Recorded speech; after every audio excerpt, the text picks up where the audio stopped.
Ang mabuting balita ng Panginoon ayon kay San Juan. Papuri sa iyo, Panginoon.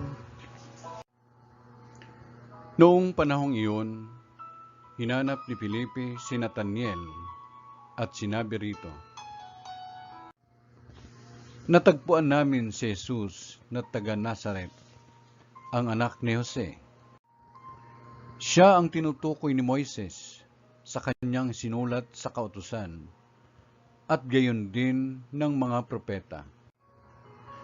May magmumula bang mabuti sa Nazaret?" Tanong ni Nathaniel. Sumagot si Felipe, "Halika't tingnan mo." Nang malapit na si Nathaniel, ay sinabi ni Jesus, "Masdan ninyo ang isang tunay na Israelita. Siya'y hindi magdaraya." Tinanong siya ni Nathaniel, "Paano ninyo ako nakilala?"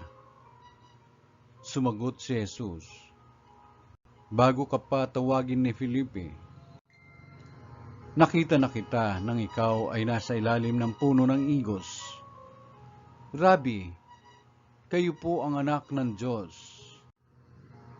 Kayo ang hari ng Israel," wika ni Nathaniel. Sinabi ni Jesus, "Nananampalataya ka ba dahil sa sinabi ko sa iyong nakita kita sa ilalim ng puno ng igos? Makakikita ka ng mga bagay na higit kaysa rito." At sinabi niya sa lahat,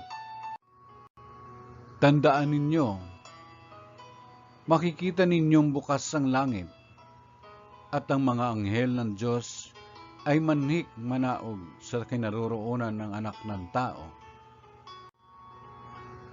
Ang mabuting balita ng Panginoon. Pinupuri ka namin, Panginoong Jesucristo.